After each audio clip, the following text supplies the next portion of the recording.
व नसल्ली अला रसूलिल करीम। मेरे भाई और दोस्तों, सकीनतुल औलिया में एक वाक़या लिखा है किताब में कि मुग़ल शहज़ादा दारा, उसको एक अचानक परेशानी हुई, ऐसी परेशानी हुई जो ज़िंदगी और मौत का मसला बन गई। वो मारा मारा फिर रहा था कि परेशानी दूर नहीं हो रही। शहज़ादा है, ख़ानदानी है, बादशाह का वो है, बेटा है, तो मुसीबत से कैसे निकले? मुसीबत जान नहीं छोड़ रही थी। मेरा दीदो एक अल्लाह वाले की मजलिस में जाना हुआ उसका, तो अल्लाह वाले इसी मौजू पर बयान कर रहे थे। अल्लाह का करना, उन्होंने ये फरमाया कि लोग दुआएं कराने आते हैं लेकिन लोग लोगों का फ़ायदा नहीं सोचते। लोग दुआएं करवाते हैं, लोग लोगों का भला नहीं सोचते। और अल्लाह उसका फ़ायदा करते हैं जो लोगों का फ़ायदा करे, अल्लाह उसका भला करते हैं जो लोगों का भला करे, अल्लाह उसकी परेशानी दूर करते हैं जो लोगों की परेशानी दूर करे। यही मौजू बयान कर रहे थे अल्लाह वाले। तो ये दुआ करवाने आए थे, दुआ तो ना करे, चुप के सोच कर चले गए।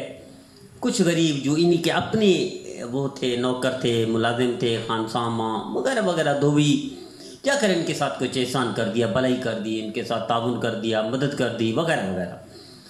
अल्लाह का करना कि जो इसकी परेशानी थी, जैसे उन छोटे लोगों के साथ एहसान किया, अच्छाई की, भलाई की, मदद ताउन कर दिया, अल्लाह ने इसकी परेशानी को ख़त्म कर दिया।